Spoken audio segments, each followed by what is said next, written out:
For Ubisoft being so protective of their precious little IP nowadays that they have to make all their boring, stupid, bland, empty sandboxes by themselves, it's odd how they went into the late game Silent Hill mode this early, because the first canonical game was made by Gameloft, who probably just handed in the best bid. And now we got Bloodlines, the PSP creed, made by some weirdos named Griptonite. A really stupid developer name to rival the likes of ND Cube. Hell, Ubisoft were so ready to hit the ground running with this that in the Altair trilogy, they already used up 2 of the examples in the lame ass's guide of subtitling your shit. But as they say, don't judge a book by its cover, even if that cover is made entirely of the poo emoji. So what do we have today? Well, like I said, this is the PSP game of the series. I don't think we're going to see another one from its ilk, since using the usual controller tends to be less friendly to human hands than the N64 controller or a piece of blacksmith's iron covered in sulfuric acid. So it's got the usual problems, not being able to move the character quickly, the camera being a team killer, and especially in an Assassin's Creed game, not being able to move quickly, which is odd considering that between the original game and this, Altair somehow developed Superman's legs and is able to clear half a building without even trying, like he somehow developed one of the 6 powers from One Piece. Of course, it wouldn't be a shit show if it wasn't unique, and along for the car ride with the PSP's legendarily terrible setup is Griptonite's programming incompetence. The number of times I've had to stop for 5 seconds just to walk around a wooden column is ridiculous, and at one point, Altair was thrown into space before the game auto-corrected itself and let him go on his merry way. Also, this is a stealth game. Probably. So being a badly programmed one is a double kick to the testicle sack. Not in an insta-faily type of way, but in a put down the controller because you're laughing too hard way. The enemies of this game do not give a shit, and I've seen multiple salaried men end their shifts and lives by trying incredibly hard to walk through walls. This isn't as bad as Big Red One, where half the Nazis were murder ghosts, but this is a close second.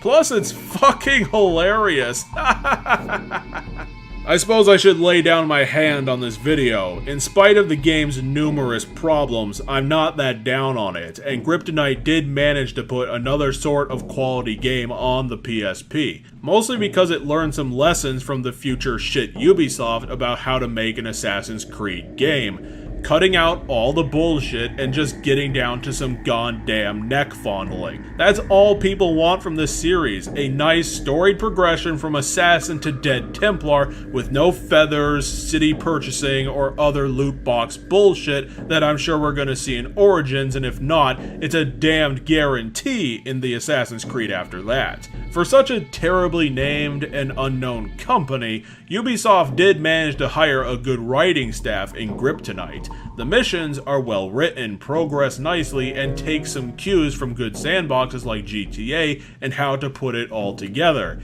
You never know what the story is going to be once you go from one hideout to the next to figure out how to evict the Templars from Cyprus. It could involve a prisoner escape, a castle insurgency, or a prostitute escorting. It's not as bad as you'd think, that one. Plus, there are a good number of character and location variety in where the missions take place, so it doesn't end up stalling like the entirety of the original Assassin's Creed with its constant checklist. And yeah, while the game does make use of having different types of levels to play around in, unlike in Assassin's Creed's Muslim Town 1, 2, 3, and then a field of stuff, it must be said that due to the PSP and Griptonite not being fully up to code on how to develop for the console, all the maps in the game are tiny as hell. The games make up for the child's building blocks towns by having short loading times between 5 or 6 sections of the game's 2 cities that make them feel somewhat connected, and the thing about Altair being able to clear buildings in 2 bounds so that you can get around quickly, since the first Assassin's Creed's getting around the town was incredibly plotty and swampy. It helps out the gameplay too, since getting from one objective to the next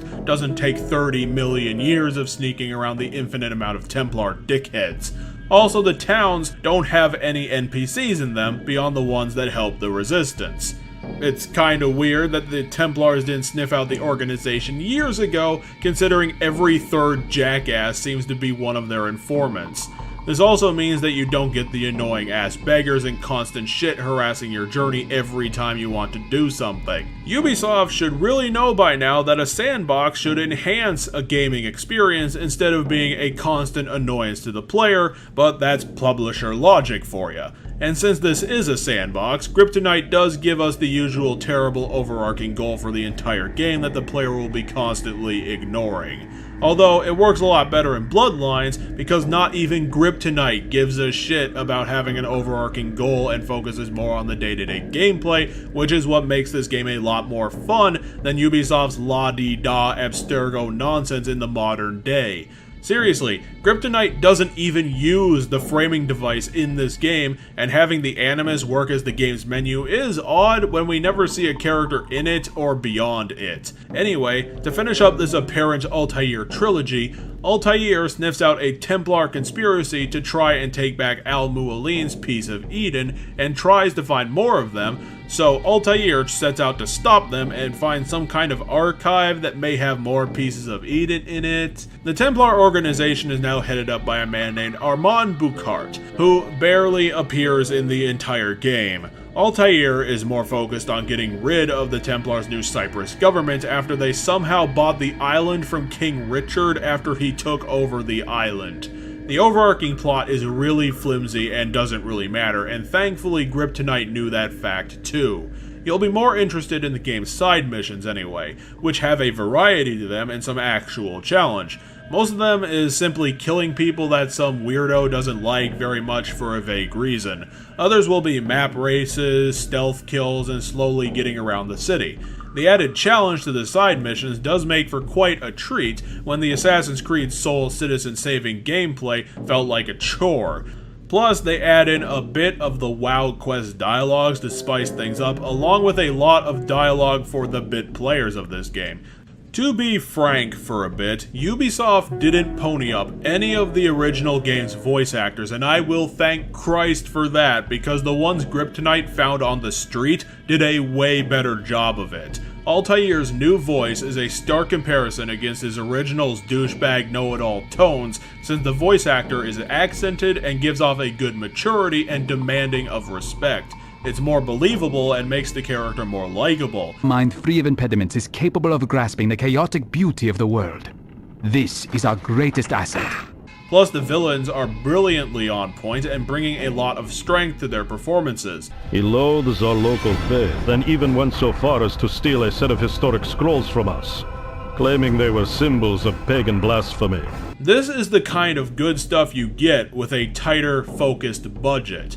Although it has to be said that the game's abysmal AI work does kick a lot of the good side missions in the head, since a whole bunch of them have to be completed without the guards noticing, and there is zero margin for error. If you are out of blend with a guard looking at you, they will immediately fail your mission in a second, whereas the original had better planning and more wiggle room. The stealthy missions are balls, and yet comically easy to beat, since you can pretty much pants guards as long as you're blended around them, so the difficulty of the game depends on how awake the developers were on that particular morning. Shouldn't surprise that Ubisoft had to provide 9 of the game's 12 QA testers.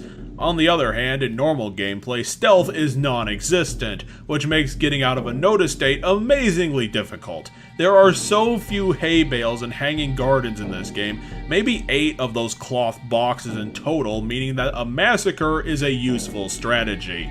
Or would be if the combat wasn't the button masher that it is. Yep, it's the same drill as the rest of the trilogy. Wait until the game hits you and hit that automatic counter. The enemies attack so slowly that it's baby's first sandbox to kill them all, and Griptonite makes this conveyor belt even straighter by making every enemy take 3 blocks and then another hit for an instant kill on every single enemy.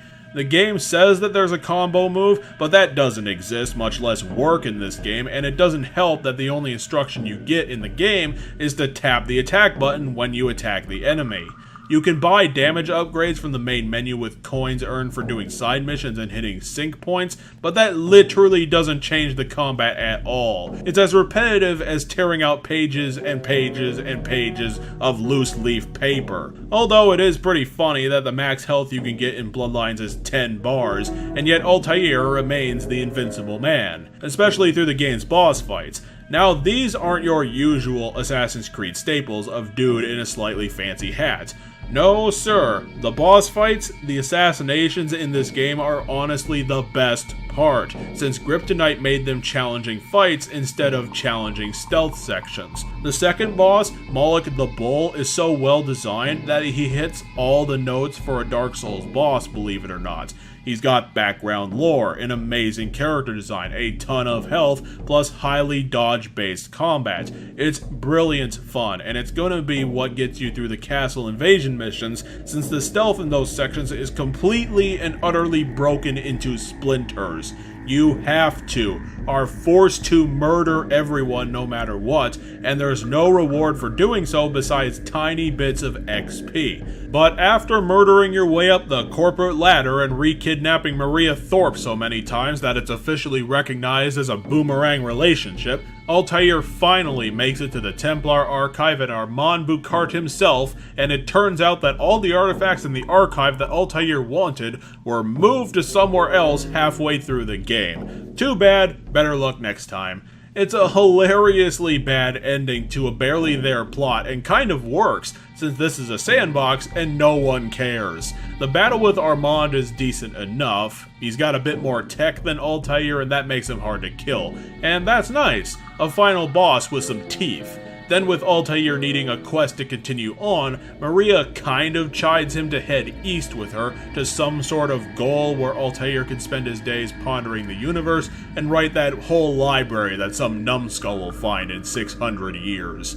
Bloodlines, despite being the most boringly named game in the series at the moment, was a surprising one. Like I said before, the game is bafflingly badly programmed, which stings a lot in the stealth game, but that isn't a main focus of the game to get annoyed at, and if you can handle the constant clipping problems, then you should be fine to finish it. The game is refined. It cut out all the collectathons and constant checklist nonsense of mainstay Assassin's Creed games to just get to the point. Each section in the city has only one sync point and maybe 3 side missions per. Wham, bam, done. Let's get stabbing. The missions progress naturally and the story is well written through this semi-linear experience, always giving you something new to do with good dialogue so that the game doesn't stall. There's virtually no repetition beyond the conveyor belt combat, which totally sucks. But the game doesn't force you to do a literal ton of it, so, well, let's just say if you can forgive the game a lot of its flaws, there's a great sandbox experience of missions to enjoy with some excellent characters. You get some quick movement skills, some small maps to fuck around in, and some overpowered sword action. What could be better for an ending to Altair's story? Maybe a pirate-based one, but I think he's gonna hang his robe from here on out, and it'll be Captain Numbskull's turn next week. I'll recommend this game with a final scoreboard,